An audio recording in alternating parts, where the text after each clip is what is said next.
science की चौखटपा technology की development ma'am लापसीद conflict ma'am थोड़े समना डीजल ऑटो थोबसीगा अखोई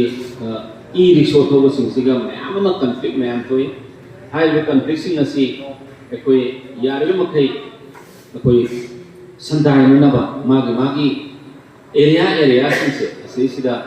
चेहनब सरकार ने कन होनजरी अखोई कन्फ्लिक्ट अखोई खन चैनब कयामसु यावे ताजब यारे मखई खन चैनब यादना कन्फ्लिक्ट थोक्तनब सरकार की याम कन होनजरी यारे मखई टेक्नोलॉजी से अपग्रेड तौरपा अखोई पृथ्वी अचौब अहोंग क्लाइमेट की अहोंग लाइव क्लाइमेट चेंज लाइव अखोई खजितंग साफननब पृथ्वी की तोान तोानब अखोई अहोंग मैम लापसीद अखोई अहोंग से याव मथौ तायेना अदुमायना थमजनिंगी समना डीजल थोरम पेट्रोल थोरम इलेक्ट्रिक अपग्रेड तौरपा इलेक्ट्रिक अपग्रेड तौरपा हेना हाइड्रोजन फुएल हाइड्रोजन सेल अखोई गाड़ी से चटनब होनरप पुनमसे अखोई मनुकुबना हमसिंग अखोई लेबगी मथौ ताय मरमी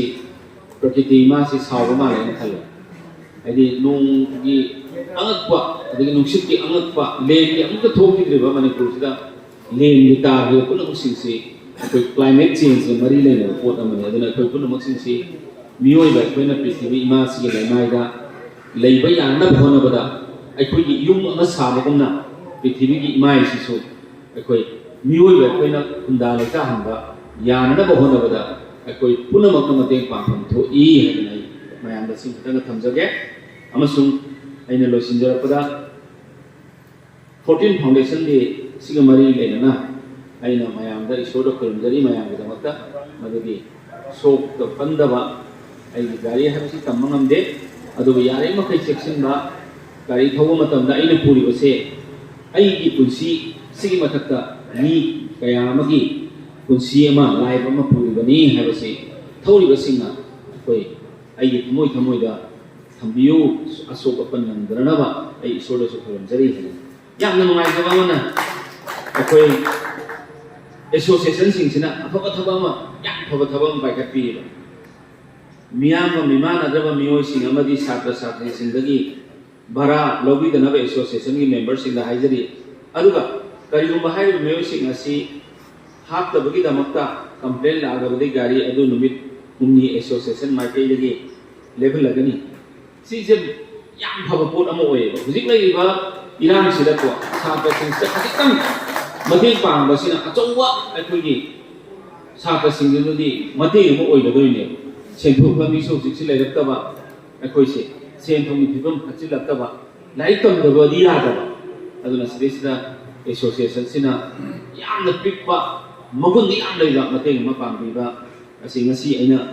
लॉन्च तौजरी लोनना क्लास 10 कॉलेज स्टूडेंट की डायरेक्ट टू डायरेक्ट है निथोंगदगिना मोयां कॉलेज चलसु मोयां कॉलेज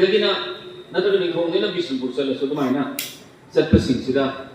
हंगल हंदा लुपा कुन हेन लौरे मसे मसे मैम लौब यावगदौ माले अदु लौरोय मसे कुन दगी हेन कनो तौरनी कुन खतंग अखोई लौरनी हबसिमसु यामना